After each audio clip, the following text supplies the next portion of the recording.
बंगाल की खाड़ी में तैयार हुआ चक्रवाती तूफान सितरंग तेजी से भारत की तरफ बढ़ रहा है। 25 अक्टूबर को इसके पश्चिम बंगाल के तट से टकराने की आशंका है। इसकी वजह से कई इलाकों में दीपावली के दौरान भारी बारिश होने के साथ तेज हवाएं चल सकती हैं। ऐसे में आज हम आपको इस तूफान से जुड़ी जानकारी देंगे। बताएंगे कि ये चक्रवाती तूफान सितरंग क्या है और कितना खतरनाक है, इसका कितना असर होगा और कहां-कहां लोग इससे प्रभावित होंगे। आपके शहर में मौसम कैसा रहेगा, इन तमाम सवालों के जवाब हम आज आपको इस रिपोर्ट में बताएंगे। चक्रवाती तूफान सितरंग बंगाल की खाड़ी में तैयार हुआ है। इस तूफान का नाम थाईलैंड ने दिया है। मौसम विभाग ने कहा है कि बंगाल की पूर्व मध्य खाड़ी के ऊपर डिप्रेशन उत्तर पश्चिम की ओर बढ़ गया है, जो कि एक डीप डिप्रेशन में बदल गया है। अब ये पोर्ट ब्लेयर से लगभग 580 किलोमीटर उत्तर पश्चिम में, सागर द्वीप से 700 किलोमीटर दक्षिण में और बारिसल से 830 किलोमीटर दक्षिण में केंद्रित हो गया है। इस तूफान के 25 अक्टूबर को पश्चिम बंगाल और बांग्लादेश के तट से टकराने की आशंका है। मौसम वैज्ञानिकों के अनुसार इस दौरान 110 किलोमीटर प्रति घंटे की रफ्तार से हवाएं चल सकती हैं। पश्चिम बंगाल और ओडिशा में बारिश होने के आसार हैं। सबसे ज्यादा असर सुंदरबन और पूर्वी मिदनापुर के तटीय इलाकों पर पड़ सकता है। मौसम वैज्ञानिकों का कहना है कि सितरंग 2 साल पहले आए अफमान तूफान जैसा खतरनाक होगा, मतलब इससे ज्यादा तबाही नहीं होगी। ये बड़ी राहत की बात है।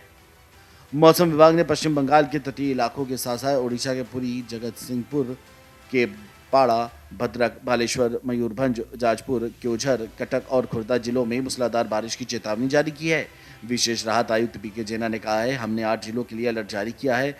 राज्य इस चुनौती से निपटने को तैयार है। वहीं मौसम विभाग ने मछुआरों को 23 से 26 अक्टूबर के बीच ओडिशा तट और मध्य पश्चिम और उत्तरी बंगाल में जाने से मना किया है। दोनों राज्यों की सरकारों ने भी तटीय इलाकों में खाली करा दिए हैं और आपदा प्रबंधन यूनिट को पूरी तरह से सतर्क निर्देश दिए हैं। चक्रवात को अंग्रेजी में साइक्लोन कहा जाता है। ये शब्द ग्रीक भाषा के साइक्लोस से लिया गया है, जिसका मतलब सांप की कुंडलियां होती हैं। इसे ऐसा इसलिए कहा जाता है क्योंकि बंगाल की खाड़ी और अरब सागर में चक्रवाती तूफान कुंडली मारे सांपों की तरह दिखाई देते हैं। ये गोलाकार तूफान होते हैं जो गर्म समुद्र के ऊपर बनते हैं। जब ये चक्रवात जमीन पर पहुंचते हैं तो अपने साथ भारी बारिश और तेज हवाएं लेकर आते हैं। ये हवाएं उनके रास्ते में आने वाले पेड़ों, गाड़ियों, कई बार तो घरों को भी तबाह कर देती है। चक्रवात समुद्र के गर्म पानी के ऊपर बनते हैं। समुद्र का तापमान बढ़ने पर उसके ऊपर मौजूद हवा गर्म और नम हवा होने की वजह से ऊपर उठती है। इससे उस हवा का एरिया खाली हो जाता है और नीचे की तरफ हवा का प्रेशर यानी वायु दबाव कम हो जाता है। इस खाली जगह को भरने के लिए आसपास की ठंडी हवा वहां पहुंचती है। इसके बाद ये नई हवा भी गर्म और नम होकर ऊपर उठती है। इसका एक साइकिल शुरू हो जाता है जिससे बादल बनने लगते हैं। पानी के भाप में बदलने से और भी बादल बनने लगते हैं। इससे एक स्टॉर्म साइकिल या तूफान चक्र बन जाता है जो धरती के घूमने के साथ ही घूमते रहते हैं। Video desk amarujala.com।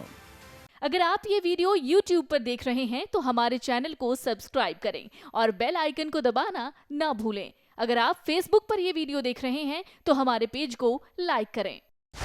डाउनलोड करें अमर उजाला ऐप और पाएं खबरें लगातार।